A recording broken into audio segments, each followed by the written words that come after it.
তো আপনারা আজকে আসছেন, মানে এটা জাস্ট একটা ড্যাশবোর্ড।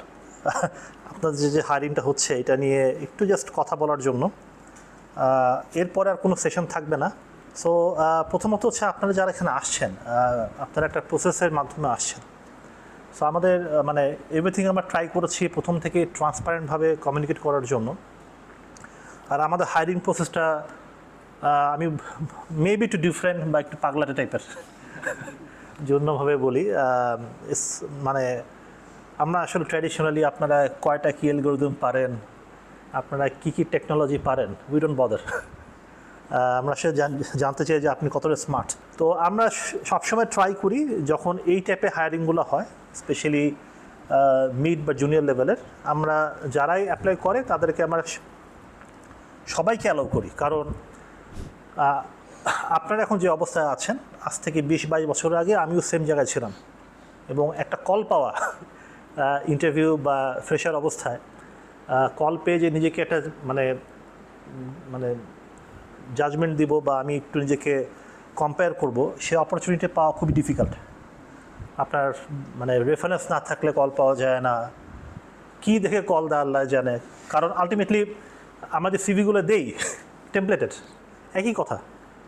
তো এখন কাকে কী দেখে ডাক দেয়, এটা আমার পার্সোনাল একটা দুঃখ ছিল যে অনেক সময় যে কেন কল দেয় না। সো আমরা সবসময় ট্রাই করি, এখানে ট্রাই করেছি প্রথম থেকেই, যারা অ্যাপ্লাই করবে আমরা সবাইকেই একটা ইকুয়াল অপরচুনিটি দেওয়ার ট্রাই করি। বাট প্রতিটা মুহূর্তে বা প্রতিটা বছরে এই চ্যালেঞ্জটা চেঞ্জ হতে থাকে। কারণ আমাদের লাস্ট এরকম হায়ারিংটা হয়েছিল সম্ভবত 22 বা 23 সালের দিকে, তখনও চ্যাট জিপিটি, এআই এগুলো আসে নাই, এবং সবসময় আমরা একটা ওপেন বুকই করি আমরা। তো এবারে আমাদের টার্গেটটা ছিল যে কারা আসলে এআইটাকে ভালোভাবে ইউজ করতে পারে। হ্যাঁ, আপনারা সবাই এআই ইউজ করেছেন আমি জানি, বাট টার্গেট ছিল কারা আসলে এআইটাকে চ্যালেঞ্জ করবে, যে আউটপুটটা দিবে চ্যালেঞ্জ করবে, কারা ইন্টেলিজেন্টভাবে ইউজ করবে। ইনফ্যাক্ট আপনারা এই ওয়েব পোর্টালের মধ্যে কে কীভাবে ইন্টারেক্ট করেছেন, এভরিথিং ইজ রেকর্ডেড। মানে আপনার ওয়েব পোর্টালে সব কিছু ট্র্যাক রাখা যায়, কতবার রিট্রাই করেছেন, কতবার ভুল করেছেন। সো আমরা এমন মানুষকেও ডেকেছি যা 4টা কারেক্ট হয়েছে বা 5টা কারেক্ট হয়েছে, এমন মানুষকেও ডেকেছি যার 2টো কারেক্ট হয়েছে। ইটস নট অ্যাবাউট কয়টা কারেক্ট হয়েছে, ইটস অ্যাবাউট তার অ্যাটিটিউডটা কী ছিল। হ্যাঁ, এরপরে থাকলে হচ্ছে যে আমাদের যে আপনাদের অনলাইন সরি, আপনারা আসছিলেন লাস্ট উইক বা তার আগের উইকে সম্ভবত পরীক্ষা দেওয়ার জন্য 73 জনের মতন। সবাই মনে শো আপ করে নাই, বাট আমরা 73 জনকে কল করেছিলাম। ওইখানে দেখেছিলেন যে কি অদ্ভুত টাইপের কোশ্চেনের বাবা, তাই না? ডাটা স্ট্রাকচারে সেই গ্রাফ কই, ট্রি কোথায়, বাইনারি ট্রি কই, এগুলো নাই, কিছুই নাই। কী সব কোশ্চেন করছি আমরা। সো এগেইন আমরা ট্রাই করছি যে আসলে কেমন করে রাইট পিপুলটাকে খুঁজে বের করব। এখন definition of right company wise vary করে। আজকে আপনারা 25 জন আসছেন, এবং আজকে তো মনে হয় আপনারা অনেক কোটটোট করেছেন নাকি? সো আপনারা কি কোটটোট করেন নাই? সো আপনারা দেখেন, মানে আমরা যেটা ট্রাই করছি প্রথম থেকেই যে we are trying to find the right people. এবং এটা যদি দেখি যে পাইপলাইন কনভারসেশনটা যে 1400 থেকে 73, মানে 5.2%, তারপরে 25, এটা কিন্তু আমরা করি না ভাই, এটা হয়ে গেছে 25। এখানে যদি 50 আসতো আমরা 50কে কল করতাম। সো 25 গট সিলেক্টেড আমাদের ক্রাইটেরিয়া অনুসারে। আলটিমেট আমাদের টার্গেট হচ্ছে অ্যাটলিস্ট 10 জনকে হায়ার করা, অ্যাটলিস্ট। এর থেকে বেশি পেলে ভালো, কিন্তু এমন করব না 10 জন হায়ার করতেই হবে। আমাদের ফিল্টার যদি মানে ওকে বলে, যদি এমনও হয় 2 জন পেয়েছি 2 জনকে হায়ার করবো, it's not about number game again. হ্যাঁ, ইটস অ্যাবাউট কোয়ালিটি বা আমাদের যে অ্যাসেসমেন্ট ক্রাইটেরিয়া। আজকে জার্নিটা খুব ইজি ছিল না, সকাল থেকে অদ্ভুতরে কী সব কাজ ঢুকাই দিছে আপনাদেরকে, তাই না? প্রথমে প্রোঅ্যাক্টিভ ঝগড়ার মধ্যে ঢুকাই দিছে, হ্যাঁ, তারপরে যাকে এলিমিনেট করলেন সে হয়ে গেল সিইও, তাই না? তো কী সব ঘটনা ঘটতেছে। সো মানে maybe we are bunch of crazy people here, maybe হওয়ার সম্ভাবনা অনেক বেশি। এরকম পাবেন না আমার মনে হয় কোথাও, অ্যাটলিস্ট বাংলাদেশে। তো বাট আপনারা যারা আসছেন, যে টাইমটা দিচ্ছেন, time is the most expensive currency. মানে it's not about money, it's time. So এটা আমাদের জন্য ইনভেস্ট করেছেন, থ্যাংক ইউ ফর দ্যাট। মানে আই রিয়েলি অ্যাপ্রিসিয়েট দ্যাট। এবং দ্য মানে ব্রুটাল ট্রুথ, বা আমি সুগার কোট করে বলছি না, এই 25 জনে তো সবাই সিলেক্টেড হবেন না। এখন যদি সিলেক্টেড না হন, কেন হবেন না, তাই না? আপনারা কি মানে বা যারা এই মনে করেন যে 73 থেকে 25 হয় নাই, বা 1400 থেকে 73 হয় নাই, তারা কি তাহলে খারাপ? তারা খারাপ না। এটা হচ্ছে কি, একটা সার্টেন টাইমে একটা সার্টেন প্যারামিটার ওরা পাস করতে পারে নাই, এটা আপনাকে ভালো বা খারাপ করছে না। Every experience, specially negative experience, আপনাদের জন্য আসলে হয়তো এখন বুঝতে পারবেন না, এটা আপনাদের জন্য ভ্যালিডেশন করবে। হ্যাঁ, আপনি যখন সাকসেস পান, ওটা লাইফে কোনো ভ্যালিডেশন করে না, ওটা কোনো এক্সপিরিয়েন্স তৈরি করে না। যতবার আপনি ধরা খেয়েছেন, চিপায় পড়েছেন, বা খারাপ এক্সপিরিয়েন্স হয়েছে, তত বেশি আপনি লার্ন করেছেন। যে কখনো পকেট মেরে পাল্লায় পড়ে নাই, সে জানে না কেমন করে পকেট সেভ করতে হয়। যে কখনো ছিনতাইকারী পাল্লায় পড়ে নাই, সে জানে না যে কোন সময় কিভাবে বেরোতে হবে। যেটা হচ্ছে যে আমাদের অফকোর্স মানে যেটা বলছি, অ্যাটলিস্ট 10 জন হায়ার করব, 15 জন পেলে 15 জন করব, কিন্তু করতে হবে তা কিন্তু না। আমাদের যে ক্রাইটেরিয়াটা আছে, সেই ক্রাইটেরিয়া অনুসারে আমরা যে কজনকে পাবো সেই কজনকে হায়ার করব। সো মানে যে পার্সপেক্টিভ থেকে আমরা হায়ারিংটা করছি, সেটা বুঝতেই পারছেন, it's not 100% technical, right? But আমি এটা বলছি না যে আপনারা সবাই নন টেক পারসন, আপনারা অবশ্যই একটা বেঞ্চমার্ক পার হয়ে আসছেন। সো একটু এক্সপ্লেনেশন দিই যে কেন এই বেঞ্চমার্ক, বা কীভাবে কেন আমরা এরকম করে হায়ার করছি, বা এই প্রসেসটা হচ্ছে। এটা মানে লুকানোর কিছু নেই যে নাওয়াডেজ আপনারা সবাই এআই ইউজ করি, তাই না? সো একটা সময় একটা মানুষ কতটা ভালো কোড করতে পারে, সেটাই ছিল তার একটা ভ্যালিডেশন। এখন ম্যাক্সিমাম টাইমে কোড আমরা করি না, আমরা কোড করাই। এবং অ্যাজ এ ইঞ্জিনিয়ার আমাদের দায়িত্ব হচ্ছে এখন যে কোডটা যে করছে, ওটার রেসপন্সিবিলিটি নেওয়া, ওটা কি কারেক্টভাবে করছে কি না, ওকে কি ব্লাইন্ডলি আমরা মানে মেনে নেব কি না, ও যেটা বলছে ও হ্যালুসিনেট করে, আমার সেই টেকনিক্যাল ক্যাপাবিলিটি আছে কি না ওকে ধরার জন্য। আপনাদের ইনিশিয়াল অনলাইন টেস্টের মধ্যে আমরা হ্যালুসিনেট করার জন্য এনাফ এলিমেন্ট দিয়েছিলাম, যাতে যে ব্লাইন্ডলি ইউজ করবে সে ধরা খাবে। আপনারা এখানে তারাই আসতে পেরেছেন মেবি যারা আসলে এটাকে একটু ট্যাক্টফুলি ইউজ করেছেন। So that was the criteria 1। এবং এরপরে যে ক্রাইটেরিয়া 2 ছিল আপনাদের টেকনিক্যাল স্কিলস, যে আসলে কি আপনারা মানে কিছু অ্যালগরিদম মুখস্থ করে চলে আসছেন, নাকি আপনারা রিয়েল লাইফ প্রবলেম সলভ করতে পারেন। It's not about competitive programming. আমি বলছি না যে কম্পিটিটিভ প্রোগ্রামিং খারাপ, কিন্তু এখন আপনি যদি কম্পিটিটিভ প্রোগ্রামিংয়ে কোনো একটা প্রবলেম আপনি যদি প্রম্পট করেন, ওটা সলিউশন করতে কতক্ষণ লাগে এই এজেন্টগুলোর? ইনস্ট্যান্টলি করে দেয় না? করে দেয়। তো একটা সময় ওইটা একটা ভালো বেঞ্চমার্ক ছিল, কারণ এই কাজগুলো আমাদের মাথায় মাথায় করা লাগতো।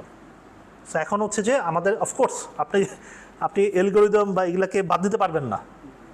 আপনি যদি না জানেন যে সে আপনাকে সাথে 2 নম্বরই করছে কিনা, মানে সে আপনার সাথে ভুল ইনফরমেশন দিচ্ছে কিনা, সেটা জানার জন্য স্মার্ট হওয়া লাগবে। কিন্তু 101টা অ্যালগরিদম মাথায় রাখা এটার দরকার নেই।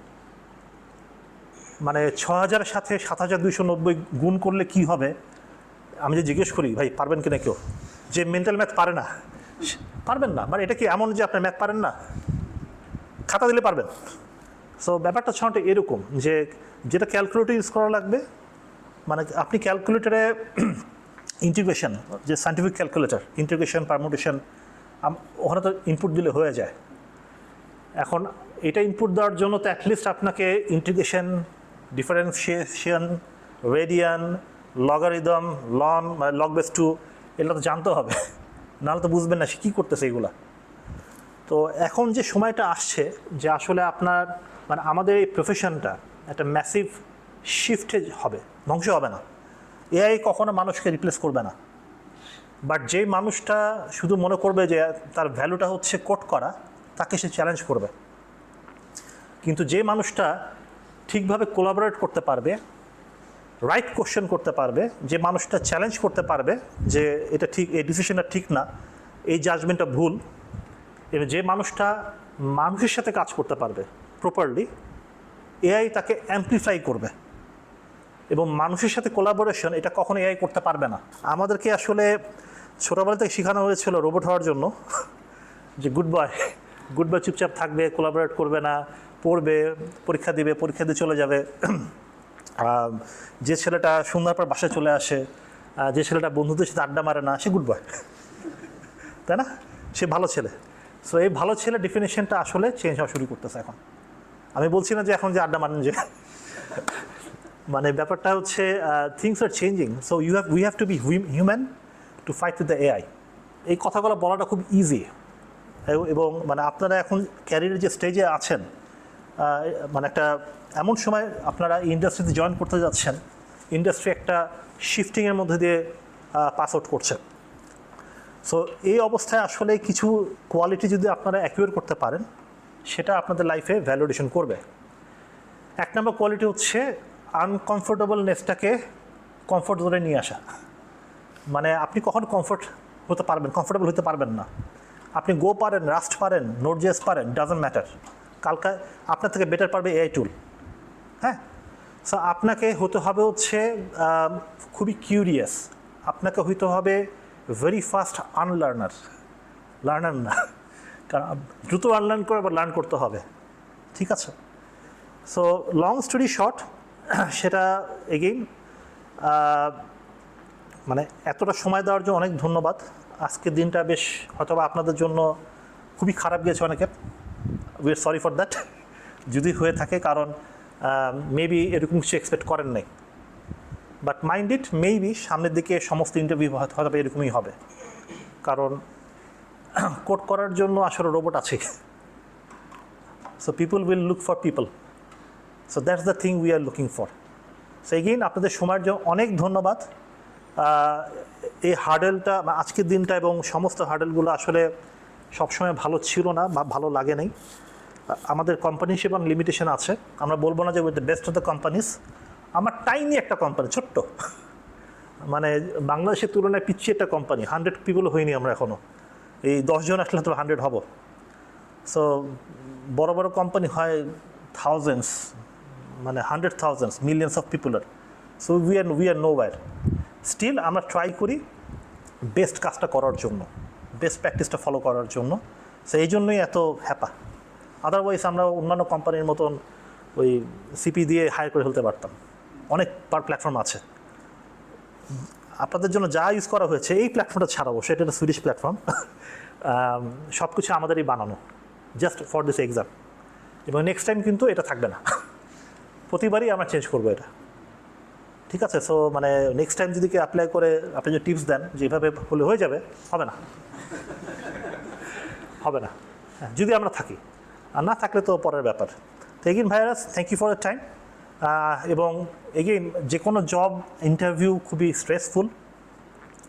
আপনার প্রত্যেকটা সিভির পিছনে অনেকগুলো পেইন আছে, অনেকগুলো স্টোরি আছে, অনেকগুলো রেসপন্সিবিলিটি আছে, অনেক ধরনের ড্রিম আছে।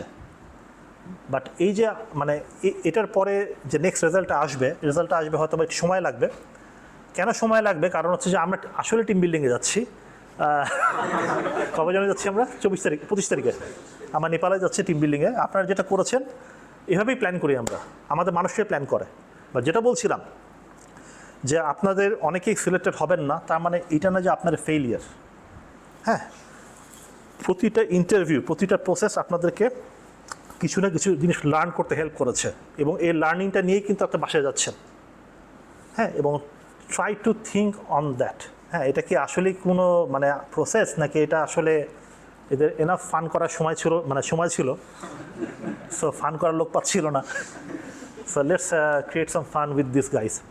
বাট এগেইন একটু চিন্তা করা উচিত। এআই নিয়ে ভয় পেন না, স্কিল বিল্ড করতেই হবে আমাদেরকে, কিন্তু এআইটাকে ইউজ করতে হবে as a tool, not as a god. যে ও যা বলবে সব মেনে নিলাম, এটা করা যাবে না, এটা করলে কেউ থাকবে না। থ্যাংক ইউ ফর টাইম, এবং hopefully by first week of January আপনারা একটা ইমেল পাবেন, হয় পজিটিভ অথবা negative. What is the next step? একটা ইন্টারভিউ হবে, সেটা আমার সাথে। সামান্য, এটা সে অফকোর্স কোনো টেকনিক্যাল ইন্টারভিউ হবে না, এবং that should not take more than maybe 30 minute. Thank you sir, thank you G.